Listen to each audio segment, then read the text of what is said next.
During my honeymoon, my husband and I were supposed to go to Taiwan. When we reached the airport, they denied us entry because of technicality. And we were begging them, please, it's our honeymoon. We're over this and it's not our mistake. So we got deported. Can you imagine my embarrassment telling my dad, my family, hi, we're back. We got deported. Our honeymoon is canceled. And then 2 days later, my uncle called me and said, the place you're going to in Taiwan, I just found out it went through a severe storm and mudslides happened and 2 tour buses were not found. No survivors.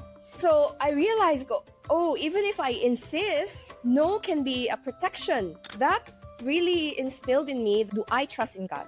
Do I trust in Him enough to say, okay, Lord, I trust in your no, and I will just have peace and joy in the moment of disappointment. And so that became this motto in me.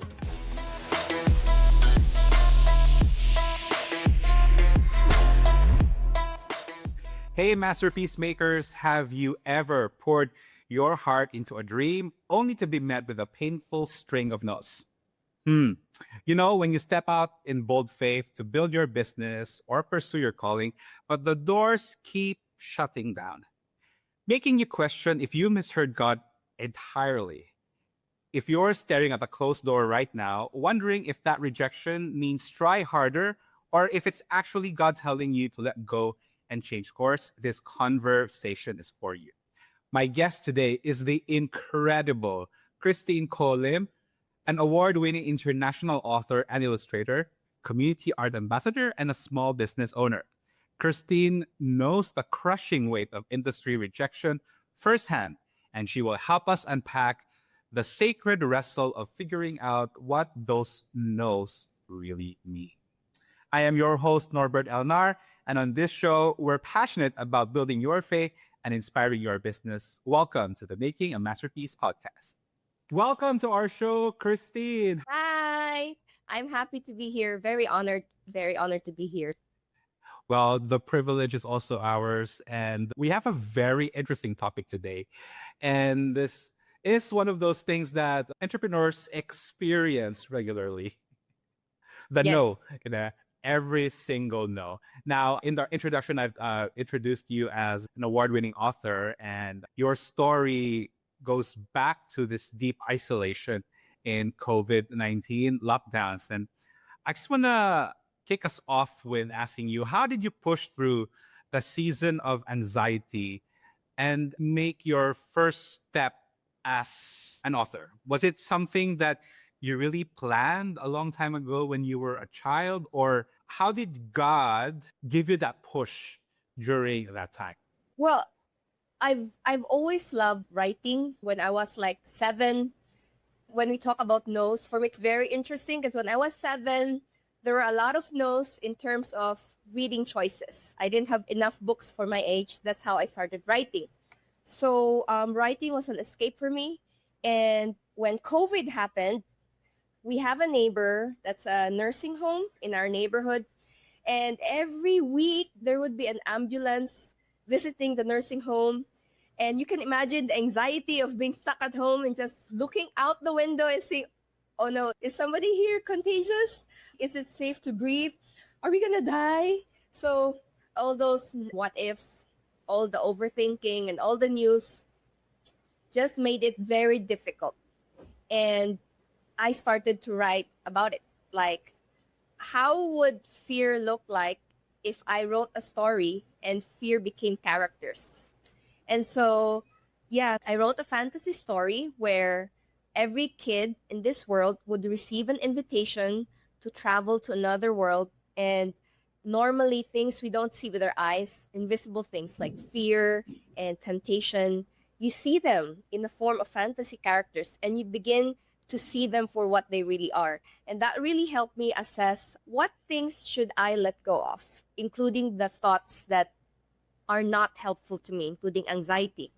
And I found out that there are many things that are beyond our control, but there are also many things, many blessings surrounding us, even in the midst of COVID, in the midst of all the no's and the restrictions. So that began a lot of journey into looking into what is really no and what are the yes behind the no's.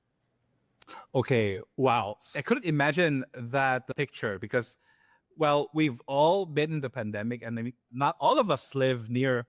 And I can imagine the trauma and probably the sound of the app, every single Yeah. day. And they put caution, like no entry, like in murder scenes where they put that yellow tape so everybody sees it. Yeah. How did you make a decision to actually put it out there? Because sometimes it's also not the easiest way, because you can do it for yourself as an artist, as a creator. You first sort of like have it for yourself, but stepping out of that certain box, especially asking publishers or asking somebody to read it, like it's a whole different story. How did that feel for you? Well, that's a very good question. We said, like, you've been writing, but how did you decide to take that step of faith to really pursue this? And in my case, one advice they always give to writers is if you want to be an author, you have to read, so you can assess your own work.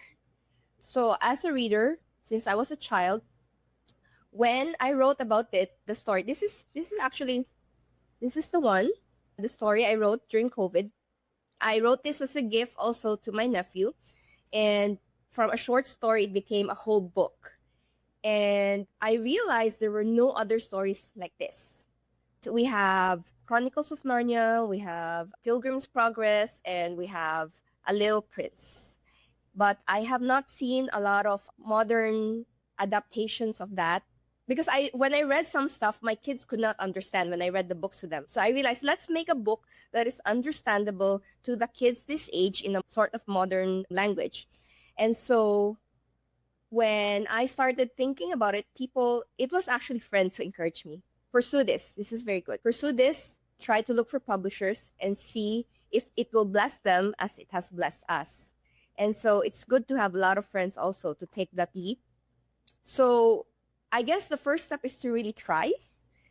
Because sometimes, right? So like you have this dream, you have this goal, and somehow, especially if you are immersed in it, in the world, like you are a reader and so you know what's out there, and then you want to try, then just try. Just take that first step. Yeah. Yeah, I mean, it's so inspiring to hear that from you, because firstly, you created it as a gift, and then it just developed, and your friends encourage you, and then you just try. Now, I know this is, I think, one of those things that we entrepreneurs experience all the time, because we just try. But actually, there is an underlying fear behind the try, because we're always thinking of, okay, is it good enough? Or will somebody even read aside from my family? Or all these questions. You step out in faith only to be met with, I'm sure it was not success in the first try. When you decided to, okay, let's put this work out there and get a publisher, was it an automatic yes? How did that happen? And what was the story behind getting your first book out in public? I always tell this to aspiring authors, and not just anyone who wants to try something. Know that not everyone will like your work. So sometimes we get a lot of no's, maybe because it's the wrong timing, or the company is not looking for that kind of work, or they don't feel your work is good enough.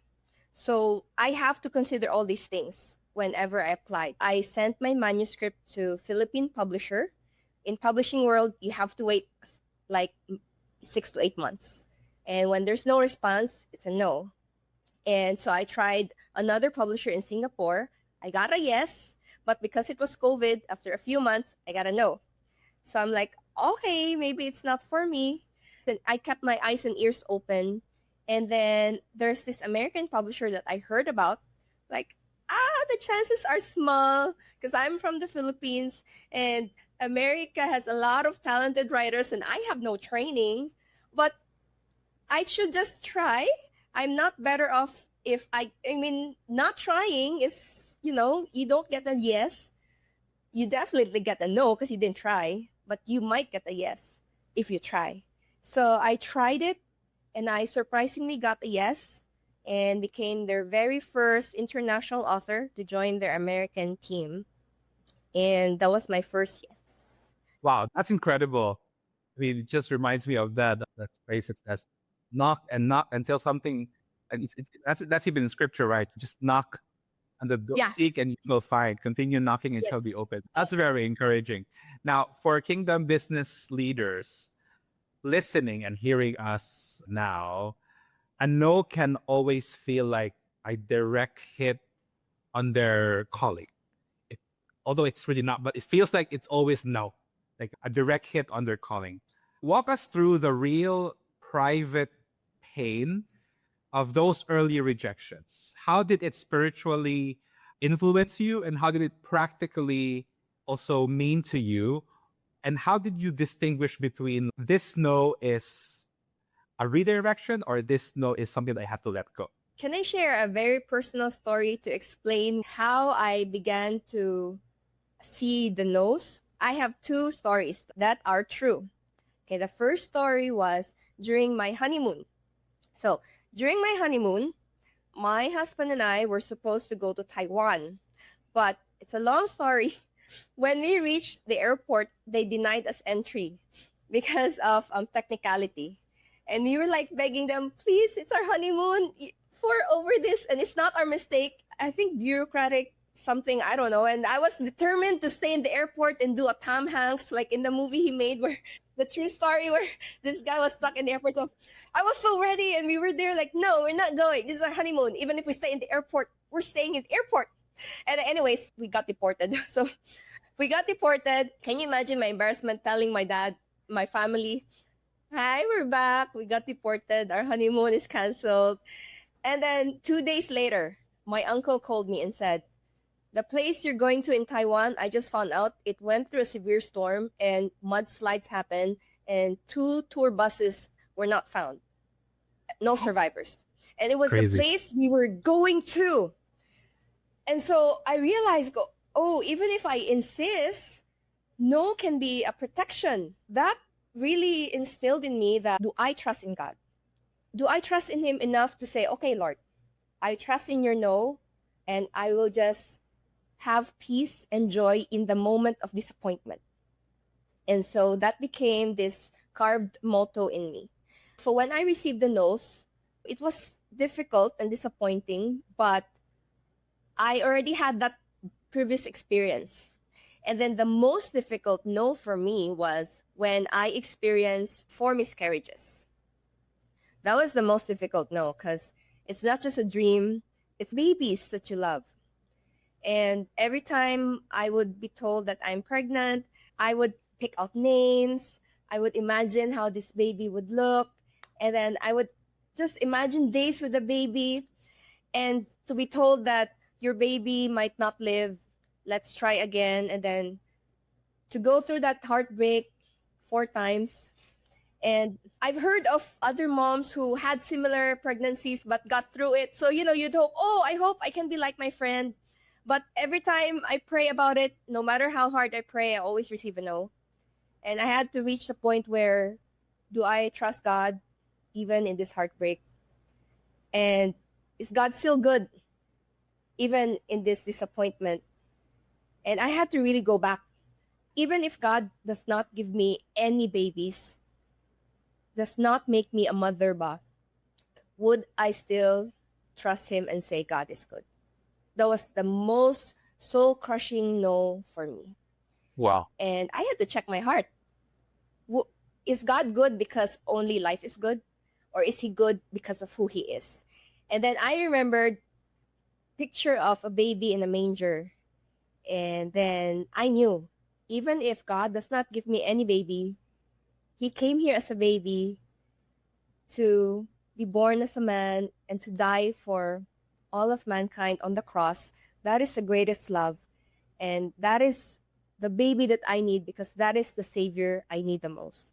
And so it really boiled down to that, will you still trust in God? And so all the no's still led me back to a yes to God. Years ago, I started a personal journey to help provide professional creative communication solutions to brands born out of faith and big dreams, but running on limited resources. Before finding my true calling in ministry, I was an advertising professional, and I always felt frustrated whenever a great idea, product, service, or community initiative didn't take off simply because branding wasn't a priority. I've seen too many faith-oriented entrepreneurs and nonprofit leaders make this mistake because they don't have access to professional creative services, or they are put off by the high cost and consumerist approach.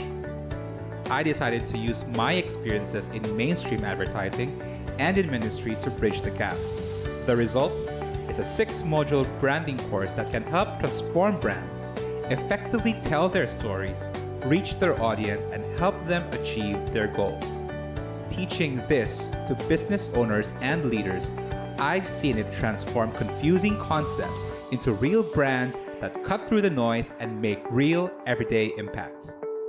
I believe that brands can be a blessing to the world, solving problems and easing burdens, fueled by passion and driven by purpose. That is what we aim to do with Masterpiece Kingdom Brands. If this resonates with you and you're ready to uncover your Kingdom brand, let's connect. Sign up for the Masterpiece Kingdom Brand Building course today. Beautiful. Wow. Powerful. Thank you so much, Kristin, for being vulnerable and sharing that to us. That's the core message, and it's so powerful. And I think I cannot imagine the pain and the journey that went through. So it seemed like you were really ready for any kind of no. After this entire experience that you've had. So you've noted that seasons like motherhood or can feel like a lonely journey. And sometimes as Christians, or not even as business owners, just as people, we kind of like feel we lose our identity through that process. Now, when you finally surrendered the fear of, confronting that no, how did God surprise you with the next steps of your journey? That's the very most interesting part. When I had lost 4 babies, right? I had 4 miscarriages. But God gave me 2 kids. So I have 2 kids now. And one of the parts that I didn't expect when I became mother, because sometimes we have this picture in our head, when I'm a mother, life will be like this, the days will be like this, but you don't expect the other unexpected parts of life. You loving mother, but just because I'm in the middle of where God has called me to be doesn't mean there are no problems. And dealing with those difficulties is a very lonely journey. So how did God free me from that? It's really keeping the eyes open, I guess. Like my daughter, when I became a homeschooling mom for my daughter, I thought it would be the end of also of career. And as much as I was thankful, I kept looking at other people's career goals and journeys. And I'm like, if something happens to us, to my husband or to me, I'm left behind. I have no way to make money. I have no way to make a career. And all my dreams are kaput. It's bye-bye. Because I'm a full-time mom. So I've mastered cleaning the house. I've mastered chasing after toddlers. But I've forgot everything else. But it's interesting because I started writing for my kids to give them something to dissect when we're doing homeschooling and to just assess life. And then this became a published book. And what happened was my kids became part of it. And so my daughter also became an author. So she became published in the US, and she travels with me from school to different cities to talk to students, even college students, where we share about our journey of no's and how we found a yes. And so it freed me up in the sense that you never know what God has in store for you behind the no. Never did I imagine that when I gave up my work so I could be a full-time mom, when I gave up many other things, that this journey would be waiting for me. Becoming an author, having my family be part of the whole book process, and even traveling to speak to hundreds of people to just share about this journey was something I never even dreamed about. So never limit God. But yeah, it all goes back to the question, do you trust God enough? Do you trust Him? Because the rest is really up to Him. And boom, it just... Wow. I love that. I love that. So good. It's so encouraging to hear that because you lived it, and it's not like this is not theory. It's in practice, in real life. You've actually are living that dream. And I'm sure it's like most of things. It's probably a little bit easier when you look back, but when you see the battle scars, it's Yeah, real. it's so crushing. It's so crushing. That's true. Christine, you just told us about, how you use your gifts now and how God has really turned around and how all those no's led to the yes of what you have, what you are pursuing today. For our masterpiece makers listening to us and right now who is staring at a closed door or who just went through a painful rejection, what is one practical kingdom-minded step they can take today to find the blessing in this limitation? I love your question, Norbert. So, no for me, one is we really need to improve. That's why it's a no, because maybe we want to do something and it does not get accepted because it's really not good enough. So I always have to ask myself, is it my pride reacting that this person or this company is not for me? Or is it really an honest review of my current abilities? So for example, this book, this is so funny because this book, when the publishers told me they only have a budget for the book cover, not for the inside sketches, I was like, what? Okay, it's a children's book. Shouldn't we have illustrations inside? Actually, I said, can I try to draw? And if it's terrible, don't accept it. But if it's good, then yay. And I can only do stickman, by the way, just the stickman. So I said, okay, let me try the trees, because at least with the trees, who can mess up trees, right? So I actually have this. So I have this drawing, this sketch. So this is the one I made, and it's actually on rejected cardboard with my son's pencil. So see, look at my people. It's just, shadows. Wow. So I can't really draw that well, but they like it. They said, oh, make more. And so I started from the trees to broken castle. So it's a broken castle. I can do that. And eventually I learned how to do digital art. This ended up being published by another company. So this is my first digital art. So from pencil sketch for the book, it became published. And then to eventually, this one, I'll show you this one. This is my favorite, my newest one. Wow. Yeah. But when I started it, I had to swallow my pride. Like I would show my sketches and then my husband and my son would like, what's that? Like, don't you know that I'm going to be an author and then you dare criticize my work? But then I had to be honest with myself. Yeah, I think it doesn't look like what it's supposed to look like. So I have to try. So sometimes it would take me 2 weeks just to make a single sketch. But I had to ask myself, do I want to improve or do I want to hold on to my pride? So that's one. Number two, it's possible that it's either not time or it's not the right door for you. So do you know that finding a publisher who agrees with your values and sees the beauty of your work is like finding a boyfriend or finding a spouse. It's not enough that you're good, because you can be good, but they just don't like the message you bring. Because no matter what we do, we always have a brand that we carry, whether it's the way we do things, our service, or our art, or as a writer, there's a message in my book. So not everyone will like it.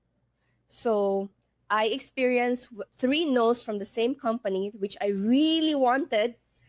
And after 3 years of sending new stories again and again, when I checked the works that they were making, I realized that their values had changed. They wanted stories about ghosts. And so no matter how well I make my stories, because they're not about ghosts, they will never get accepted. So I had to learn to let go of that company. Yeah, and I had to pursue other companies who wanted my kind of story. Yeah. So that's something we need to understand also. So you can be good enough, just not a right fit. The right fit, yeah. Yes. And then the third one is there are things we really have to let go. So example, I have friends who have this timeline for themselves that by this age, they would be doing this work. Like example, by 28, I will be a full-time singer. But she could not sing very well.